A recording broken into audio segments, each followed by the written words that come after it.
राधा माधव जय कुंज बिहारी राधा।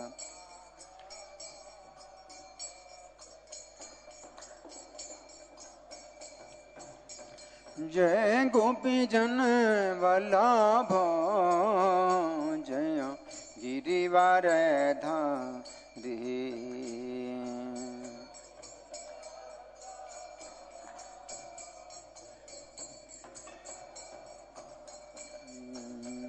जय गोपी जन वल्लभ जय गिरिवर धारी।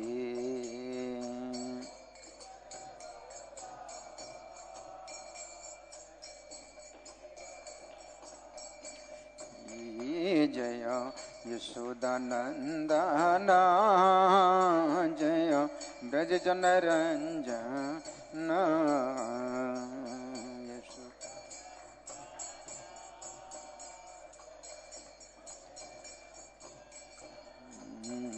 जय यशोदानंदन जय ब्रज जन रंजन। यशोदा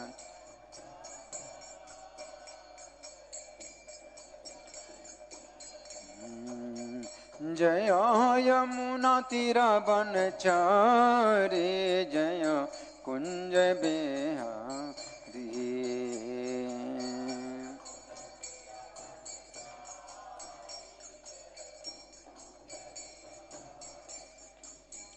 जय यमुना तीरा बनचारी जय कुंज बिहारी।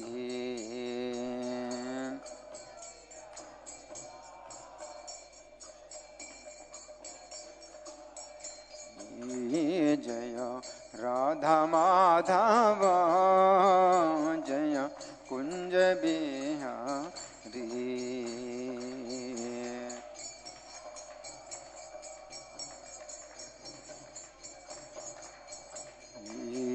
जय राधा माधव जय कुंज बिहारी।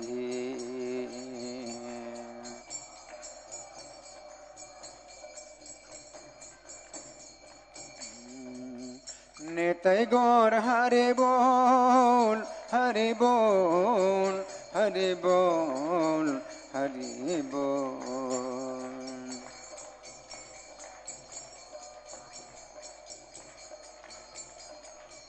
जय प्रभुपदा प्रभुपदा प्रभुपदा जय प्रभुपदा।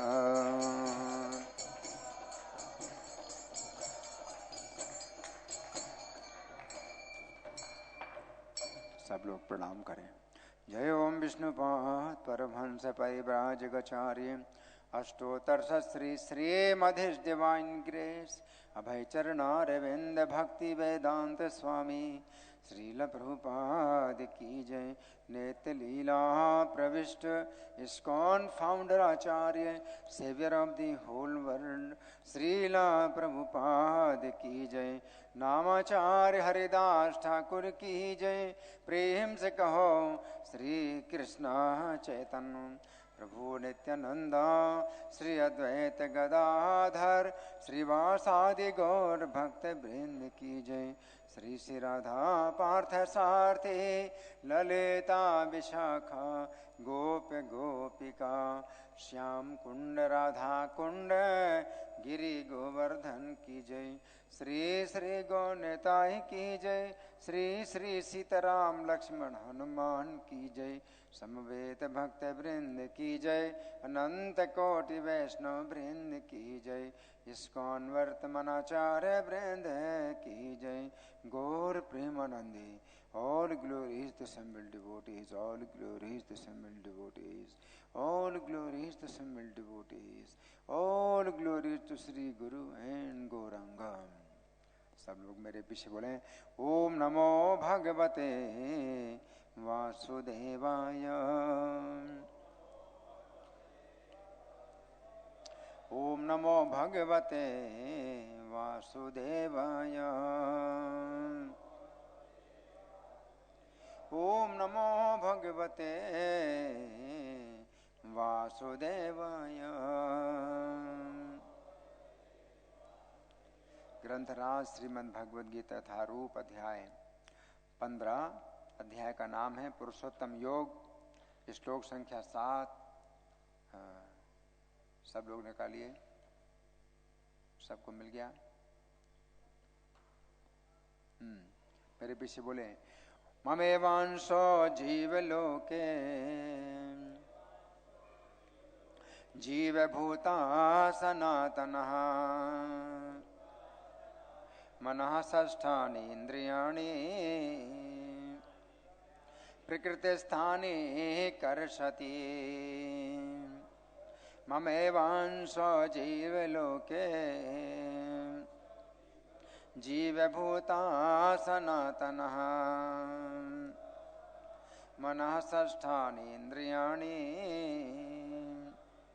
प्रकृतिस्थानि कर्षति। ममेवांशो जीवलोके जीवभूता सनातनः मनः षष्ठानि इन्द्रियाणि प्रकृतिस्थानि कर्षति। बोलिए।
शब्दार्थ बोलिए। मम मेरा, एवं निश्चय ही अंशः सूक्ष्म कण जीवलोके बद्ध जीवन के संसार में जीवभूतः बद्ध जीव सनातनः शाश्वत मनः मन षष्ठानि 6 इंद्रियाणि इंद्रियों समेत प्रकृति भौतिक प्रकृति में स्थानी स्थित कर्षति संघर्ष करता है। अनुवाद मेरे पीछे बोलिए। इस बद्ध जगत में सारे जीव मेरे शाश्वत अंश हैं। बद्ध जीवन के कारण वे 6 इंद्रियों से घोर संघर्ष कर रहे हैं, जिनमें मन भी सम्मिलित है। तो यहाँ धागा लगाकर सब लोग प्रार्थना निकालिए। आवाज़ कैसी? ठीक है माइक की आवाज़, या कुछ ज़्यादा है, कम है, कुछ सही है?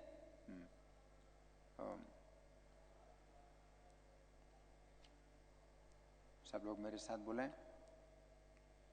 ओम अज्ञानतिमिरान्धस्य ज्ञानाञ्जनशलाकया चक्षुरुन्मीलितं येन तस्मै श्रीगुरवे नमः। श्रीचैतन्यमनोभीष्टं स्थापितं येन भूतले स्वयं रूपः कदा मह्यं ददाति स्वपदान्तिकम्। वन्देऽहं श्रीगुरो श्रीयुतपदकमलं श्रीगुरून् वैष्णवांश्च श्रीरूपं साग्रजातं सहगण रघुनाथान्वितं तं सजीवं साद्वैतं सावधूतं परिजनसहितं कृष्णचैतन्यदेवं श्रीराधा कृष्णपादान् सहगणललिता श्रीविशाखान्वितांश्च हे कृष्णकरुणा सिन्धो दीनबन्धो जगत्पते गोपेश गोपिकान्त राधाकान्त नमोऽस्तुते तप्त काञ्चन गौराङ्गी राधे वृन्दावनेश्वरी वृषभानुसुते देवी प्रणमामि हरिप्रिये वाञ्छाकल्पितरुभ्यश्च कृपा सिन्धुभ्य एव च पतितानां पावनेभ्यो वैष्णवेभ्यो नमो नमः।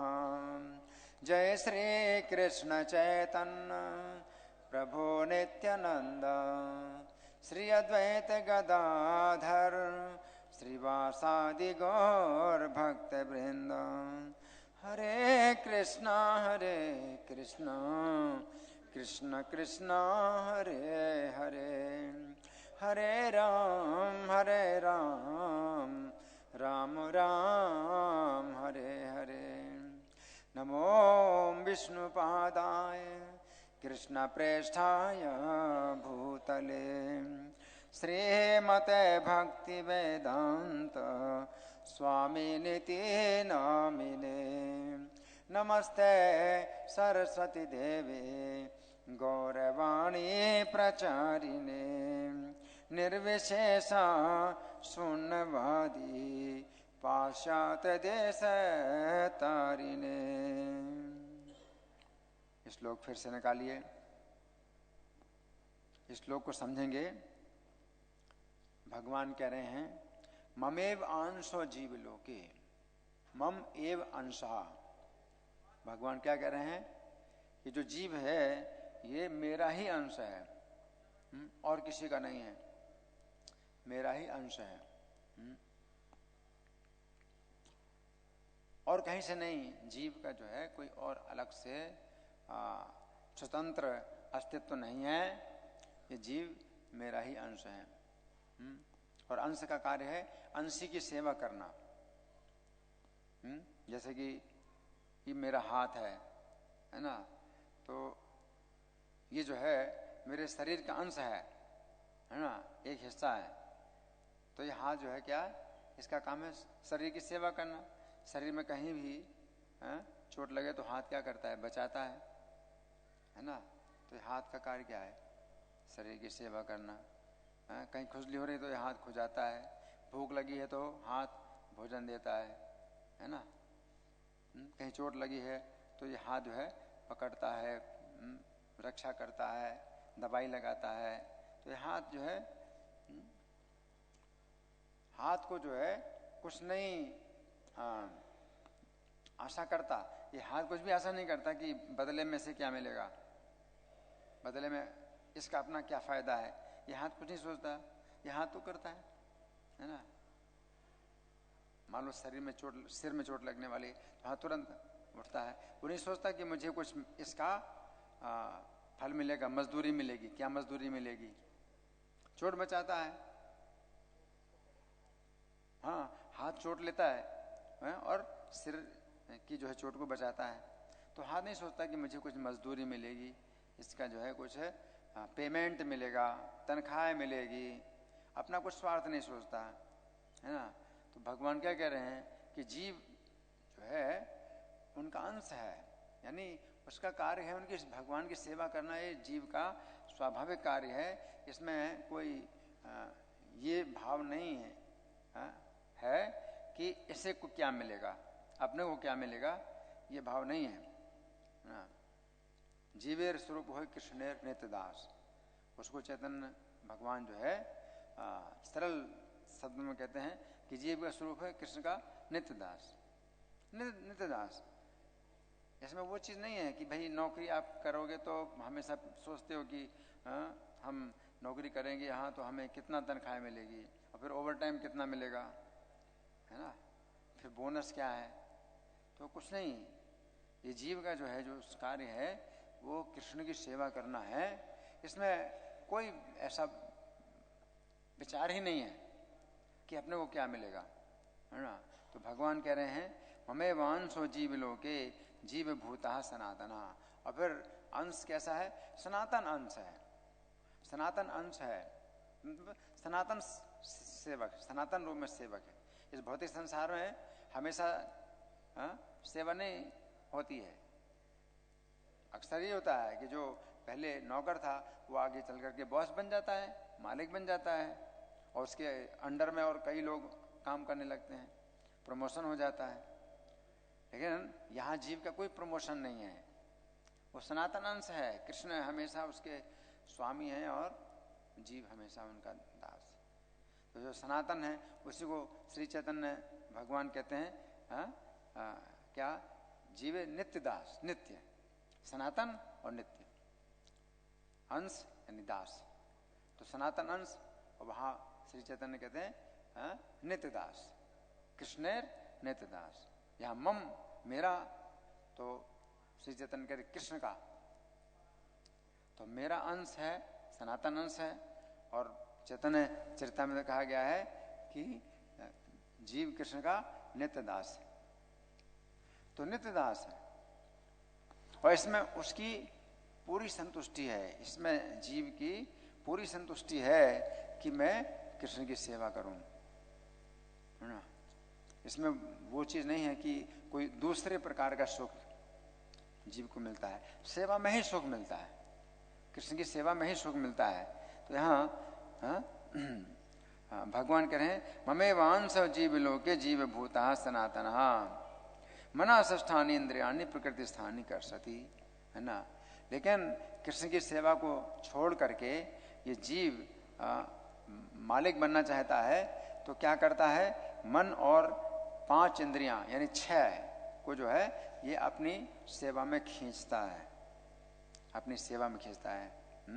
तो ये इनको भोगना चाहता है, जीव जो है अपनी 6 इंद्रियों को भोगना चाहता है ना। तो हम अब सुनेंगे प्रभुपाद तात्पर्य में क्या लिखते हैं। श्रील प्रभुपाद की जय। इस श्लोक में जीव का स्वरूप स्पष्ट है, जीव परमेश्वर का सनातन रूप से सूक्ष्म अंश है। ऐसा नहीं है कि बद्ध जीवन में वह एक व्यक्तित्व धारण करता है और मुक्त अवस्था में वह परमेश्वर से एकाकार हो जाता है। तो प्रभुपाद बहुत जो है इसको बारीकी से समझा रहे हैं। क्या समझा रहे हैं कि सनातन अंश है, ये ऐसा नहीं कि बद्ध अवस्था में तो अपना कोई व्यक्तित्व है, हमारा व्यक्तित्व है, और मुक्त अवस्था में भगवान से एकाकार हो जाए। जैसे मान लो पानी की बूंद है, तो जो मायावादी लोग हैं वो उदाहरण देते हैं पानी की बूंद का, कि पानी की बूंद है तो समुद्र का अंश है पानी की बूंद, और बूंद समुद्र मिल गई तो समुद्र बन गई, एक हो गई। दूसरी प्रकार से हम जीव हैं, भगवान के अंश हैं, और मुक्ति जब होगी तो भगवान में मिल जाएंगे और भगवान में एक हो जाएंगे, फिर दो नहीं रहेंगे। तो उसको कहते हैं अद्वैतवाद। शंकराचार्य ने अद्वैतवाद की स्थापना की, लेकिन गलत है, गलत है। क्यों?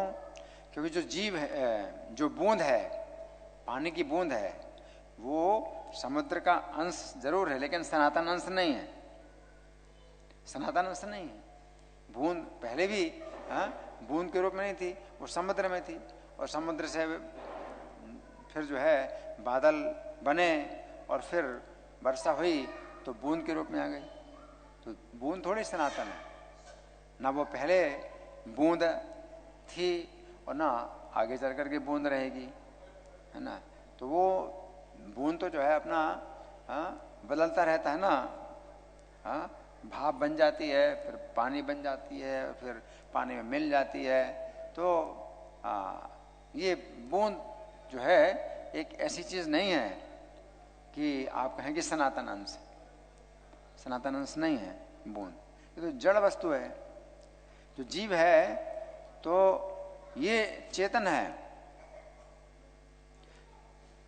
सनातन अंश का मतलब है कि जीव हमेशा से भगवान का अंश रहा और हमेशा अंश रहेगा, यानी सेवक। तो जीव जो है भगवान का सनातन सेवक है, ये भगवान के साथ कभी एक नहीं होता है। आगे प्रभुपाद लिखते हैं, वह सनातन का अंश रूप है।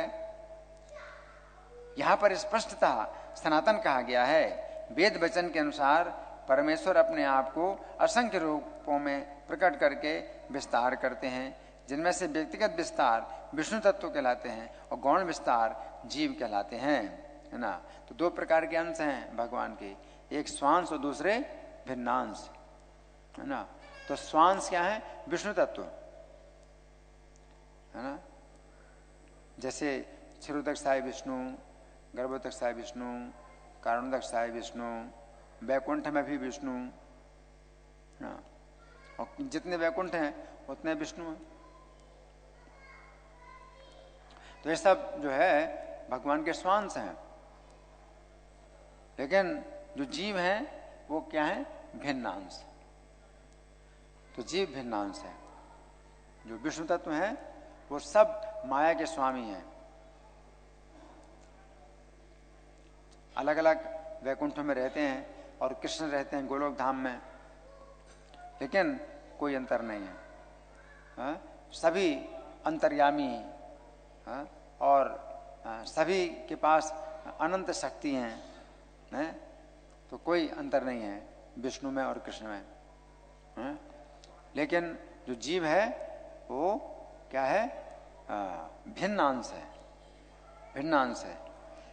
वो या तो विष्णु की या कृष्ण की सेवा करे, नहीं तो माया की सेवा करे, वो सेवक है।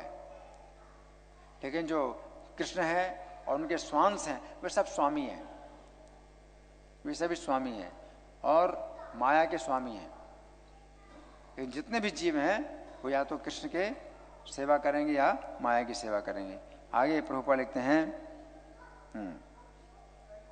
दूसरे शब्दों में विष्णु तत्व निजी विस्तार यानी स्वांश हैं और जीव विभिन्न अंश हैं। अपने स्वांश द्वारा वे भगवान राम, नरसिंह देव, विष्णु मूर्ति तथा वैकुंठ लोक के प्रधान देवों के रूप में प्रकट होते हैं। विभिन्न अंश। आप लोग बातें नहीं करें, आप कोई बातें नहीं करें और बच्चों को संभालिए। जिनके बच्चे शोर कर रहे हैं आपकी बहुत बड़ी जिम्मेदारी है, बच्चे बिल्कुल शोर नहीं करेंगे यहाँ पर। या तो संभालिए बच्चों को या बाहर ले जाइए। विभिन्नांश जीव, विभिन्नांश अर्थात जीव सनातन सेवक होते हैं। भगवान के स्वांश सदैव विद्यमान रहते हैं। इसी प्रकार जीवों के विभिन्न अंशों के अपने स्वरूप होते हैं। तो भगवान के जितने स्वांश है वो भी हमेशा रहते हैं। जैसे भगवान के अवतार श्री राम के रूप में है, तो उनका अपना एक लोक है, तो अपने लोक में है। बराह अवतार, मत्स्य अवतार, उन सब के अपने अपने वैकुंठ हैं।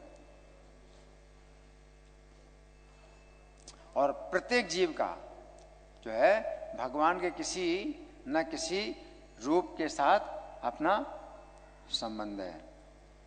कोई जीव भगवान राम की सेवा में उसका स्वरूप है, किसी जीव का राम की सेवा में स्वरूप है,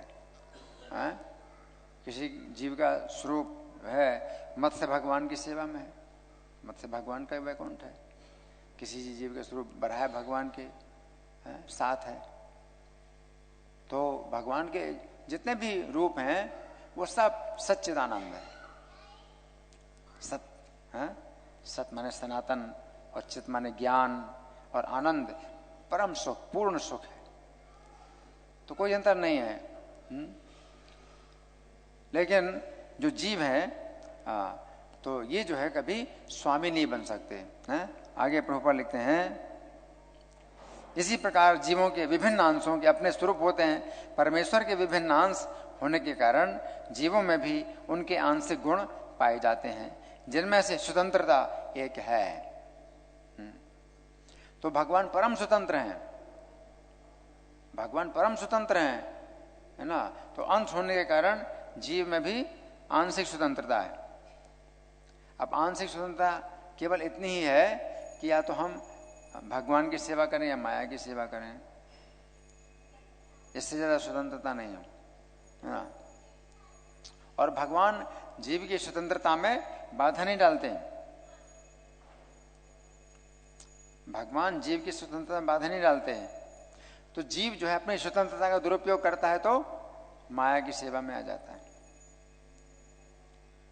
भगवान जीव को कभी भी बाध्य नहीं करते हैं, विवश नहीं करते हैं कि मेरी सेवा करो।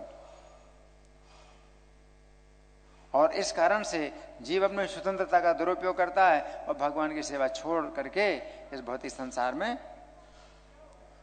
कष्ट पाता है। वो सोचता है मैं माया को भोगूं, मैं माया से सेवा लूं, लेकिन उल्टे क्या होता है, माया की सेवा में लग जाता है और माया उसको बांधती है और कष्ट देती है। आगे प्रभुपाद लिखते हैं, प्रत्येक जीव का आत्मा रूप में अपना व्यक्तित्व और सूक्ष्म में स्वतंत्र होता है। इसी स्वातंत्र के दुरुपयोग से जीव बद्ध बनता है और उसके सही उपयोग से वो मुक्त बनता है।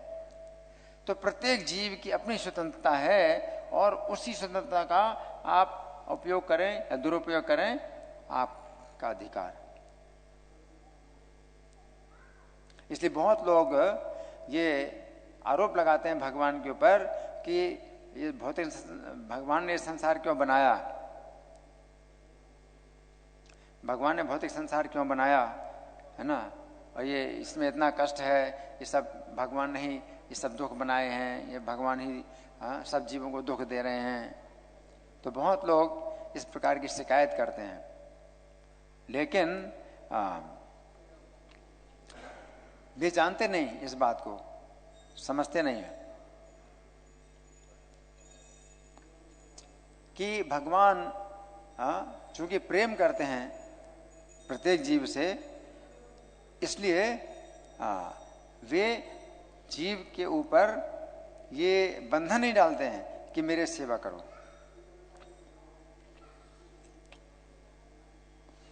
जैसे पिता है तो अपने पुत्र से प्रेम करता है ना, तो पुत्र को जो है वो विवश नहीं करता कि वो सेवा करे, और पुत्र जो है अपने पिता को छोड़ के और निकल जाता है और सड़क में मारा मारा फिरता है। तो पिता को दुख होता है, लेकिन वो जो है अपने पुत्र की स्वतंत्रता में बाधा नहीं डालता है और उसका दुरुपयोग करके पुत्र क्या करता है, पिता को छोड़ देता है।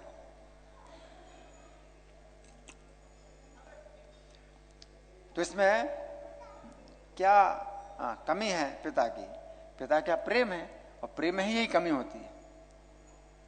प्रेम में यही कमी होती है कि उसमें जो है बंधन नहीं डाला जाता, फोर्स नहीं होता है।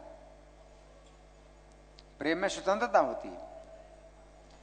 तो भगवान में प्रेम है और वही जो है प्रेम में जो है ये दोष है। प्रेम का दोष यही है,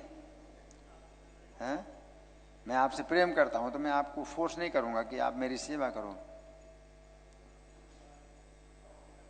आगे प्रभुपाद लिखते हैं, दोनों ही अवस्थाओं में वो भगवान के ही समान ही सनातन होता है।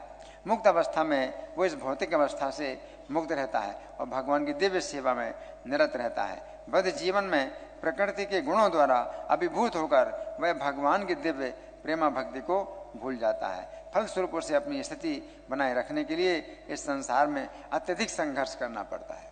संघर्ष का मतलब करसती, करसती का मतलब खींचना, है ना। तो करसती का मतलब एक प्रकार से रस्सा कसी है ना। इस रस्से से मैं खींचूं आपको और आप मुझे खींचे, है ना। तो इसी प्रकार से जीव है, ये 5 इंद्रियां और 1 मन 6 के साथ में क्या कर रहा है, संघर्ष कर रहा है ना। आगे प्रभुपाद लिखते हैं, ना केवल मनुष्य तथा कुत्ते बिल्ली जैसे जीव अपितु इस भौतिक जगत के बड़े बड़े नियंता यथा ब्रह्मा शिव तथा विष्णु तक परमेश्वर के अंश हैं। ये सभी सनातन अभिव्यक्तियां हैं, क्षणिक नहीं। करसती यानी संघर्ष करना शब्द अत्यंत सार्थक है। बद्ध जीव मानो लोह श्रृंखलाओं से बंधा हो। लोह श्रृंखला मतलब लोहे की जंजीर है। तो बद्ध जीव जो है यहाँ संघर्ष करने का मतलब ये है कि जैसे आपको बांधा गया है जंजीर से और आप इधर भाग रहे हैं, कभी उधर भाग रहे हैं, खींचातानी कर रहे हैं। लोहे की जंजीर से बंधे तो क्या क्या कर सकते हैं? हाँ, तो जीव जो है इंद्रियों से इस प्रकार से बंधा है, जीव माया से इस प्रकार बंधा है कि वो जितना भी कोशिश करता है इधर भागने की उधर भागने की, वो नहीं भाग सकता है, वो बंधा हुआ है ना।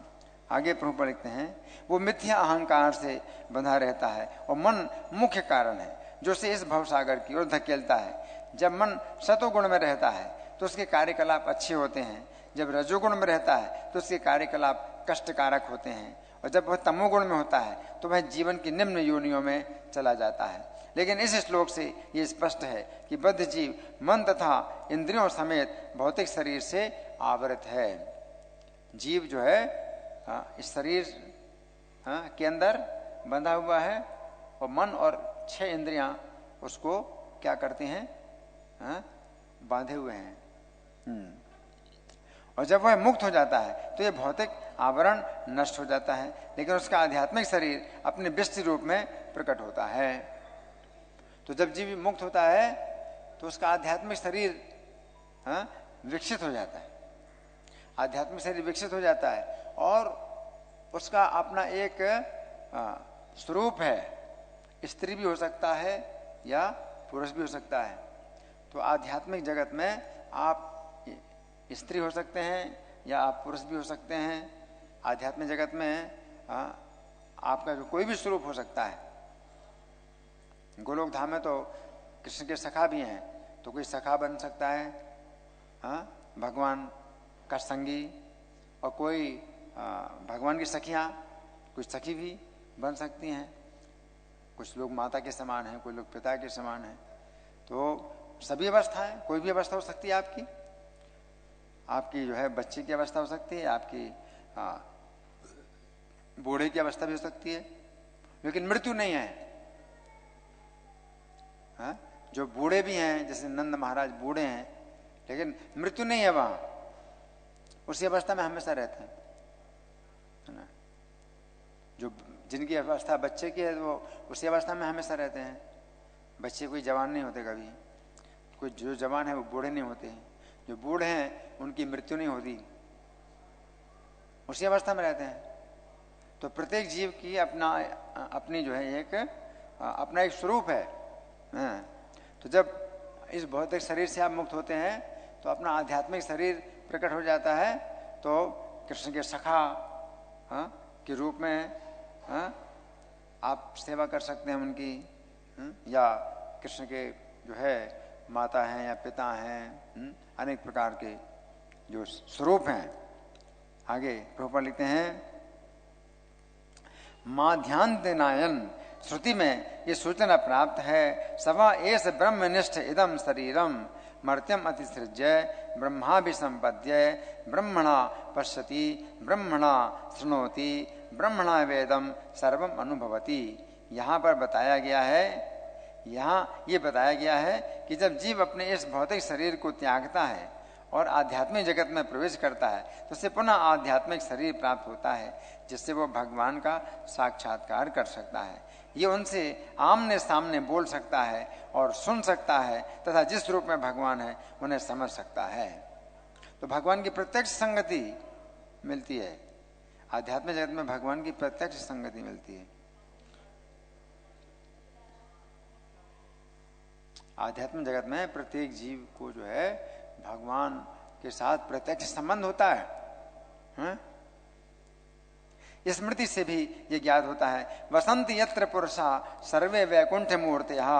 वैकुंठ में सारे जीव भगवान जैसे शरीर में रहते हैं, और वैकुंठ में अगर आप जाते हैं तो भगवान के जैसा ही रूप प्राप्त होता है। 4 भुजाएं, शंख चक्र का गदा पद्म धारण किए, 4 भुजाओं का रूप, है ना। तो कोई जो नया व्यक्ति जाता है तो सोचता है तो भगवान है। वो द्वारपाल के रूप में कोई व्यक्ति खड़ा है ना, इन 4 भुजाएं हैं और पीत वस्त्र धारण किए, शंख चक्र गदा पद्म धारण किए, तो जो नया व्यक्ति है वो सोचता है तो भगवान है, लेकिन वो कहते हैं नहीं नहीं नहीं, हम भगवान नहीं, हम भगवान नहीं है, हम सेवक हैं, हम द्वारपाल हैं। तो भगवान के सेवक भी जो है वैकुंठ में भगवान जैसे होते हैं, हाँ, लेकिन हमेशा वो सेवक की चेतना में रहते हैं। कोई उनको भगवान कहेगा तो मना करते नहीं नहीं नहीं, मैं भगवान नहीं, मैं भगवान नहीं।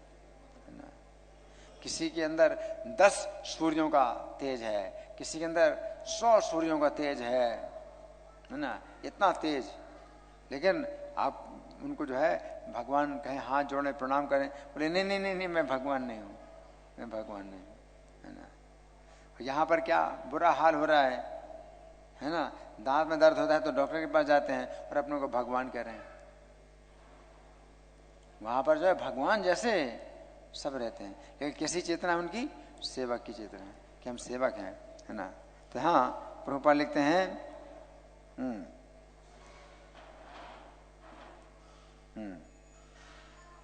जहां तक शारीरिक बनावट का प्रश्न है, अंश रूप जीवों तथा विष्णु मूर्ति के विस्तारों अंशों में कोई अंतर नहीं होता। दूसरे शब्दों में, भगवान की कृपा से मुक्त होने पर जीव को आध्यात्मिक शरीर प्राप्त होता है। ममे वांसा शब्द भी अत्यंत सार्थक है, जिसका अर्थ है भगवान के अंश। भगवान का अंश ऐसा नहीं होता जैसे किसी पदार्थ का टूटा खंड हो, हाँ, अंश ऐसा नहीं है। जैसे मान लो इसको तोड़ दिया जाए, है, तो एक करताल का जो है जैसा आकार है, तो इसका एक टुकड़ा हम निकालें तो वो करताल की तरह पूरा आकार तो नहीं बनेगा। कोई टुकड़ा है वो बेढंगा उसका आकार होगा, कोई आकार थोड़ी होगा उसका इस तरह का, जैसे ये गोल है और यहाँ से उभरा हुआ है, ऐसा तो नहीं होगा इसका टुकड़ा। तो यहाँ अंश प्रभुपाद बता रहे हैं कि जीव भगवान का जो अंश है वो इस प्रकार से नहीं है कि किसी पदार्थ का टूटा हुआ खंड हो। हम द्वितीय अध्याय में देख चुके हैं कि आत्मा के खंड नहीं किए जा सकते। तो अंश ये नहीं है कि भगवान से हम कभी निकले हैं, भगवान टूट गए और उनके अंश हो गए, ऐसा नहीं है। लोग कहते हैं ना, कई लोग कहते हैं भाई जैसे मिट्टी का ढेला है ना, तो उसको तोड़ देते हैं तो कई टुकड़े हो जाते हैं। तो उसी प्रकार से भगवान टूट गए, भगवान टूट गए तो हम सब जीव मतलब अलग अलग हो गए। और वही सब जो है टुकड़े इकट्ठे कर दें, मिट्टी का एक ढेला बन जाए, तो अब वो टुकड़े नहीं रहेंगे, वो मिट्टी का ढेला बन गया। ऐसे हम लोग नहीं रहते तो भगवान बन जाते हैं, ऐसा नहीं है। भगवान के खंड खंड नहीं हो सकते, न जीव के खंड खंड हो सकते हैं। अच्छेद्योयम, ये छेदन नहीं किया जा सकते, इसको काटा नहीं जा सकता, इसको खंडित नहीं किया जा सकता। तो भगवान के अंश हम इस प्रकार से नहीं है कि भगवान के खंड हो गए तो हम जीव बन गए, ऐसा नहीं है। इस खंड की भौतिक दृष्टि से अनुभूति नहीं हो पाती।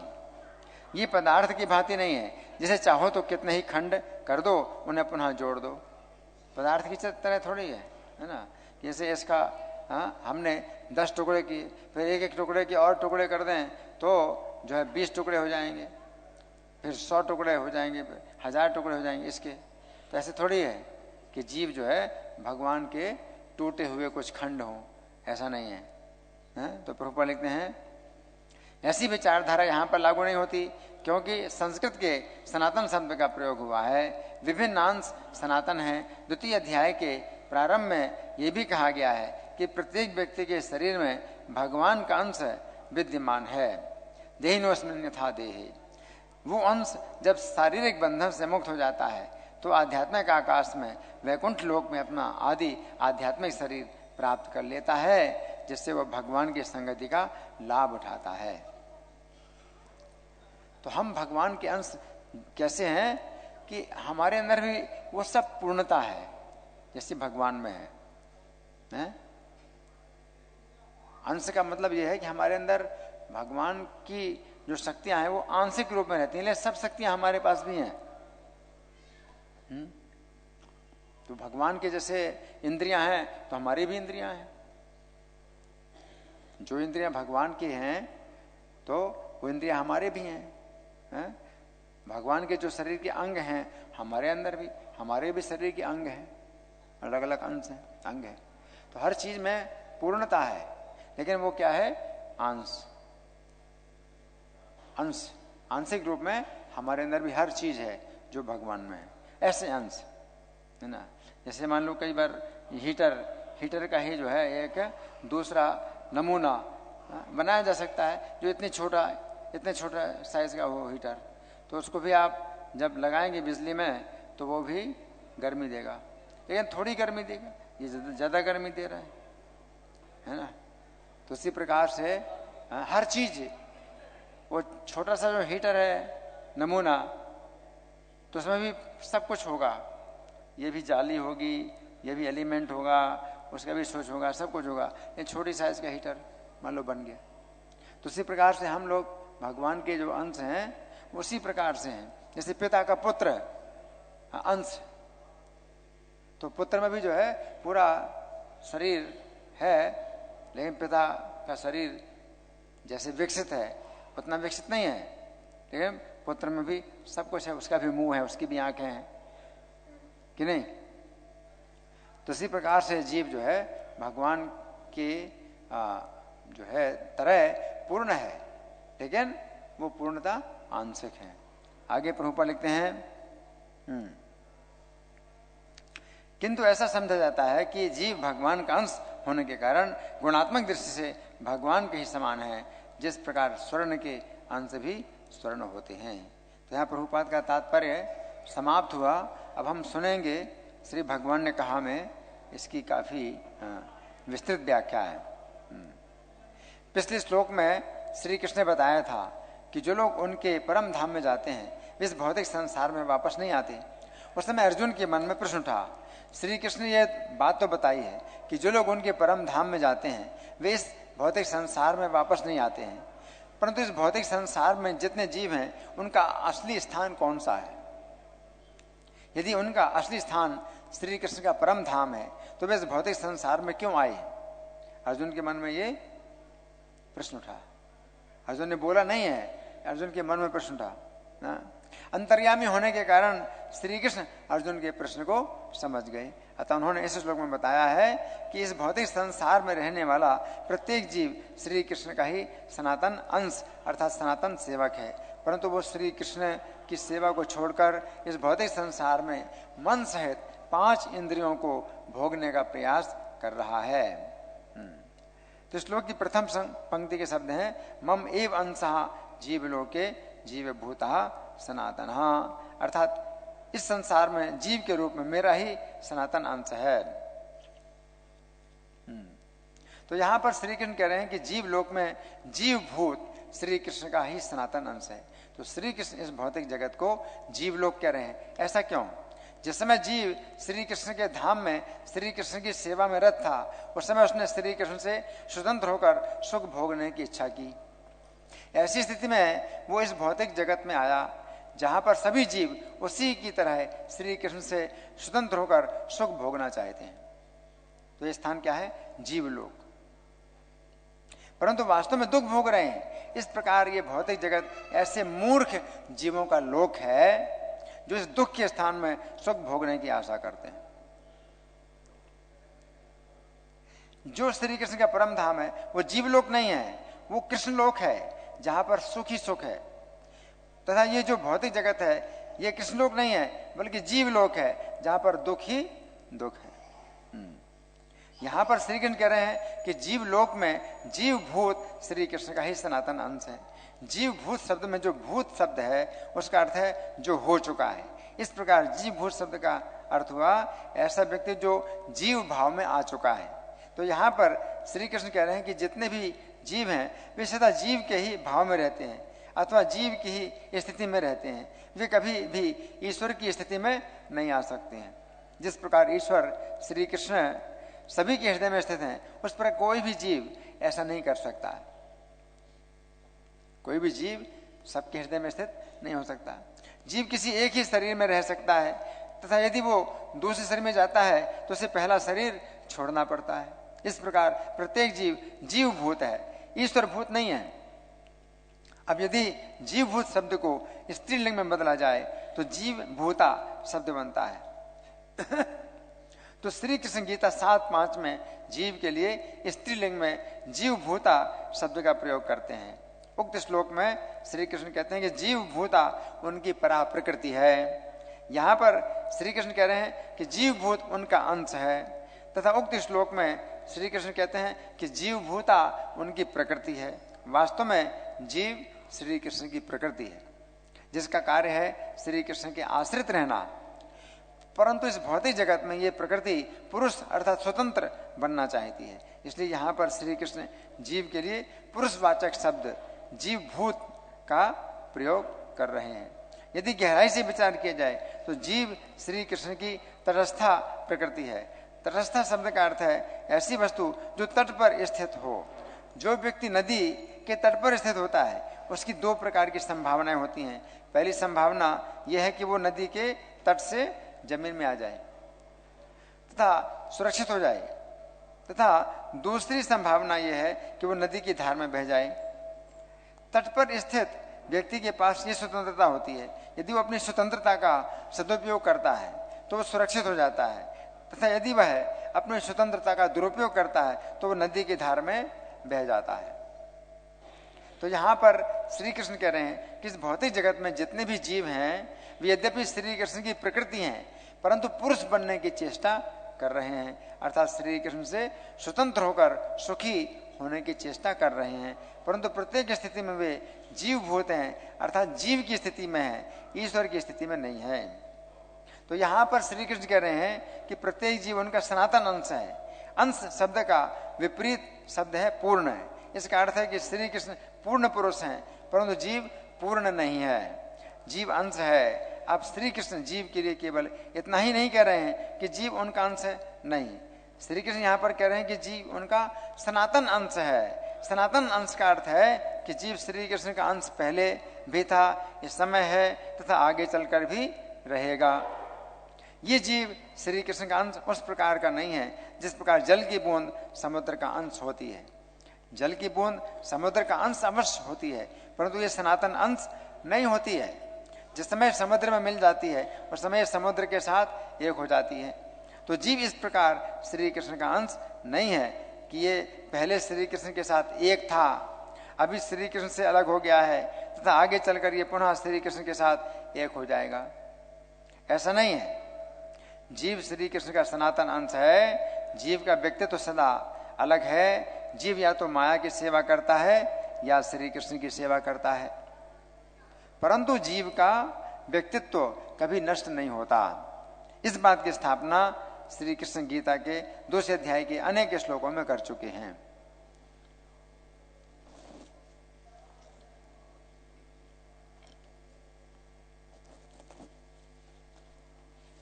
हरि बोल।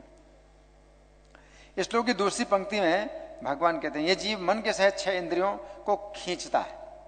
ये उसी प्रकार से है जिस प्रकार कोई पुरुष भोगने के लिए किसी स्त्री को खींचता है। ये जीव श्री कृष्ण से स्वतंत्र होकर तथा पुरुष बनकर मन के सहित 6 इंद्रियों को उसी प्रकार खींचता है जिस प्रकार कोई व्यक्ति 6 स्त्रियों का पति बनना चाहता है, तथा वो उन 6 पत्नियों के द्वारा अत्यंत कष्ट प्राप्त करता है। जीव की 6 पत्नियां हैं, 1 मन तथा 5 ज्ञानेंद्रियां। तो यहाँ पर श्री कृष्ण कह रहे हैं कि जीव श्री कृष्ण से स्वतंत्र होकर भोग करने के लिए मन रूपिणी पत्नी को खींचता है। भागवत 5:6-4 में कहा गया है कि योगी को अपने मन के बहकावे में कभी भी नहीं आना चाहिए। जिस प्रकार व्यभिचारिणी स्त्री अपने जार पुरुषों के साथ मिलकर अपने पति का वध करा देती है, उसी प्रकार ये मन रूपिणी व्यभिचारिणी स्त्री अपने जार पुरुषों काम क्रोध आदि शत्रुओं के साथ मिलकर अपने पति जीवात्मा को नरक में गिरा देती है। उक्त श्लोक के तात्पर्य में शिला प्रभुपाद लिखते हैं असंयमित मन तथा व्यभिचारिणी स्त्री की दशा एक समान है। जिस प्रकार व्यभिचारिणी स्त्री किसी भी समय अपने पति का वध कर सकती है, उसी प्रकार संयमित मन काम क्रोध लोभ मद ईर्ष्या तथा मोहवश योगी का वध कर देता है। यहाँ असंयमित होना चाहिए, ठीक करना पड़ेगा, असंयमित मन। तो यहाँ पर श्री कृष्ण कह रहे हैं यदि जीव अपने मन को श्री कृष्ण के चिंतन में न लगाकर भोग करना चाहता है तो मन उसे उसी प्रकार कष्ट देता है जिस प्रकार व्यभिचारिणी स्त्री अपने पति को कष्ट देती है। यहाँ पर श्री कृष्ण कह रहे हैं कि जीव श्री कृष्ण से स्वतंत्र होकर भोग करने के लिए श्रवण इंद्रिय रूपणी पत्नी को खींचता है। अब 5 और इंद्रियां है ना, तो श्रवण इंद्रिय ये समझने की बात है कि जिसमें हरण अपने श्रवण इंद्रिय को भोगने के लिए शिकारी के द्वारा उत्पन्न हुए संगीत को सुनता है, उस समय उसकी श्रवण इंद्रिय उसे इस प्रकार सम्मोहित कर देती है कि शिकारी के द्वारा छोड़े गए बाण के द्वारा वो मारा जाता है।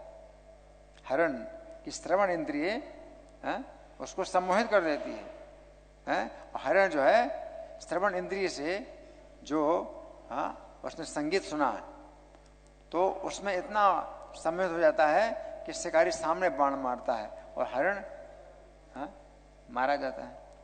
तो यहाँ पर श्री कृष्ण कह रहे हैं यदि जीव अपनी श्रवण इंद्रिय को श्री कृष्ण के गुणों को सुनने में न लगाकर उसे भोगना चाहता है तो उसकी श्रवण इंद्रिय उसे उसी प्रकार कष्ट देती है जिस प्रकार हरण कष्ट प्राप्त करता है। फिर श्री कृष्ण कह रहे हैं कि जीव भोग करने के लिए चक्षु इंद्रिय रूपणी पत्नी को खींचता है।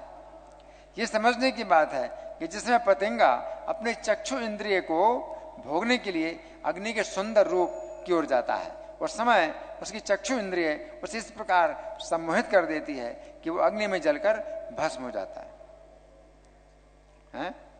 तो यहाँ पर श्री कृष्ण कह रहे हैं कि यदि जीव अपने चक्षु इंद्रिय को श्री कृष्ण के रूपों का दर्शन करने में ना लगाकर उससे भोगना चाहता है तो उसकी चक्षु इंद्रिय उसे उसी प्रकार कष्ट देती है जिस प्रकार पतंगा कष्ट पाता है। फिर श्री कृष्ण कह रहे हैं कि जीव भोगने के लिए स्पर्श इंद्रिय रूपणी पत्नी को खींचता है। ये समझने की बात है कि जिसमें जंगली हाथी अपने स्पर्श इंद्रिय को भोगने के लिए कागज की बनी हुई हथनी की ओर जाता है, उस समय उसकी स्पर्श इंद्रिय उसे इस प्रकार सम्मोहित कर देती है कि वो उस गड्ढे में गिर जाता है जिसमें उसे गिराने के लिए वो कागज की हथनी खड़ी की जाती है। तो यहाँ पर श्री कृष्ण कह रहे हैं कि यदि जीव अपने स्पर्श इंद्रिय को श्री कृष्ण और उनके भक्तों के चरणों के धूल में स्नान करने में ना लगाकर उससे भोगना चाहता है तो उसके स्पर्श इंद्रिय उसे उसी प्रकार कष्ट देती है जिस प्रकार जंगली हाथी कष्ट पाता है। फिर यहाँ श्री कृष्ण कह रहे हैं कि जीव भोग करने के लिए अपनी रसना इंद्रिय रूपणी पत्नी को खींचता है। ये समझने की बात है कि जिसमें मछली अपनी रसना इंद्रिय को भोगने के लिए मछुआरे द्वारा डाले गए भोजन को अपने मुख में दबाती है, उस समय उसकी रसना इंद्रिय उसे इस प्रकार सम्मोहित कर देती है कि उस भोजन के अंदर लगा हुआ कांटा उसके मुख के आर पार हो जाता है। इतनी जोर से दबाती है कि कांटा आर पार हो जाता है। तो यहाँ पर श्री कृष्ण कह रहे हैं यदि जीव अपनी रसना इंद्रिय को श्री कृष्ण को अर्पित हुए भोजन का स्वाद लेने में न लगाकर उसे भोगना चाहता है तो उसकी रसना इंद्रिय उसे उसी प्रकार कष्ट देती है जिस प्रकार मछली कष्ट पाती है। फिर श्री कृष्ण कहते हैं कि जीव भोग करने के लिए घ्राण इंद्रिय रूपणी पत्नी को खींचता है। ये समझने की बात है कि जिसमें भ्रमर सूर्यास्त के पश्चात कमल के फूल के अंदर बंद हो जाता है तथा जिस समय वह अपनी घ्राण इंद्रिय को भोगने के लिए कमल की सुगंध में बंद रहता है उस समय उसकी घ्राण इंद्रिय उसे इस प्रकार सम्मोहित करती है कि रात्रि के समय हाथी आकर कमल के फूल को खा लेता है और इस प्रकार उसकी मृत्यु होती है। तो यहाँ पर श्री कृष्ण कह रहे हैं यदि जीव अपनी घ्राण इंद्रिय को श्री कृष्ण को अर्पित किए हुए पुष्पों को सूंघने में ना लगाकर उसे भोगना चाहता है तो उसकी घ्राण इंद्रिय उसे उसी प्रकार कष्ट देती है जिस प्रकार भ्रमर कष्ट पाता है। फिर यहाँ पर श्री कृष्ण कह रहे हैं कि जीव इस भौतिक जगत में स्वतंत्र होकर भोग करने के लिए अपनी इंद्रियों को खींचता है। ये तो प्रारंभ में होता है परंतु इसका परिणाम यह होता है कि आगे चलकर जीव की अनियंत्रित इंद्रियां अपने अपने विषयों को भोगने के लिए जीव को उसी प्रकार खींचती हैं जिस प्रकार स्वच्छंद पत्नियां अपने पति को अपनी अपनी दिशा में खींचती हैं। यदि जीव अपनी इंद्रियों को श्री कृष्ण की सेवा में नहीं लगाता है तो जीव इंद्रिय तृप्ति के विषयों में उलझ कर भौतिक जगत के चक्र में फंस जाता है। इसलिए जीव को इंद्रिय तृप्ति के सुख की कोई आवश्यकता नहीं है। जिन लोगों ने श्री कृष्ण के चरण कमलों की शरण ली है, जो लोग श्री कृष्ण की दिव्य सेवा में समर्पित रहते हैं, ऐसे शांत पुरुषों के अतिरिक्त सारे लोग, यहाँ तक कि तथाकथित विद्वान पंडित भी बलवान इंद्रियों के द्वारा पराजित और अशांत रहते हैं। तो इस तरह से हमने कुछ चर्चा की आज के श्लोक पर। तो अब तो समय नहीं है, लेकिन फिर भी एक प्रश्न या दो प्रश्न आप लोग कर सकते हैं। हाँ, आप बोलिए। माइक नहीं है, जरा जोर से बोलिए।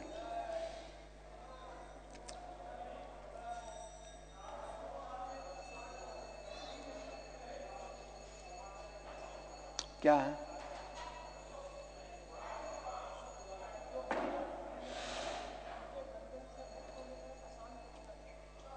मन और इंद्रियां।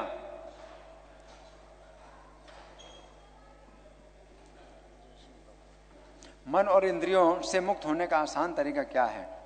तो यही तो बताया गया कि मन को और इंद्रियों को कृष्ण की सेवा में लगाया जाए। जो भजन है ना, भजहु रे मन श्री नंद नंदन अभय चरणार बिंदरे। तो अपने मन को जो है भजहु रे मन, कभी मन को डांटो, है ना, मारो पीटो, इसको भगवान की सेवा में लगाओ, है ना। कहते कि मन को जो है आप अगर कठोरता से अगर आप इसके साथ पेश आएंगे तो ये मन जो है आपके हिसाब से चलेगा। मन अशुद्ध है इसलिए भगवान की सेवा में नहीं लगता, है ना, विषय भोगों में जाता है। लेकिन कठोरता से इसको आप जो है अगर दमन करते हैं मन का, तो जो है ये फिर आपके हिसाब से चलेगा। तो मन को, फिर इंद्रियों को भी भगवान की सेवा में लगाना है ना। तो इंद्रियों से, जैसे नेत्र इंद्रिय है तो भगवान की सेवा में, तो भगवान का दर्शन करना है, भक्तों का दर्शन करना है ना। तो ये जो है मन इंद्रिय, ये नेत्र इंद्रिय है। श्रवण इंद्रिय है, आप कथा सुनेंगे, हैं, भगवान कथा कीर्तन नाम हरे कृष्णा, तो अब कान से सुनते रहो, तो उसको सुनना है ना। स्पर्श इंद्रिय, तो भगवान के चरणों की धूल का स्पर्श करना। हम प्रणाम करते हैं, लेटते हैं, तो ये भगवान के चरणों की धूल है जहाँ प्रणाम करते हैं, तो स्पर्श इंद्रिय है। भगवान के चरणों की धूल, भक्तों के चरणों की धूल का जो है हम स्पर्श करें। जिस प्रकार से जितनी इंद्रियां हैं, अगर हम भगवान की सेवा में लगाते हैं तो इंद्रियां अपने आप बस में रहती हैं, आप इनके जो है बंधन से छूट जाते हैं। ठीक है, धन्यवाद। ग्रंथराज श्रीमद् भगवद गीता की जय, श्रील प्रभुपाद की जय, श्री राधा पार्थसारथी ललिता विशाखा गौर निताई, सीताराम लक्ष्मण हनुमान की जय हो।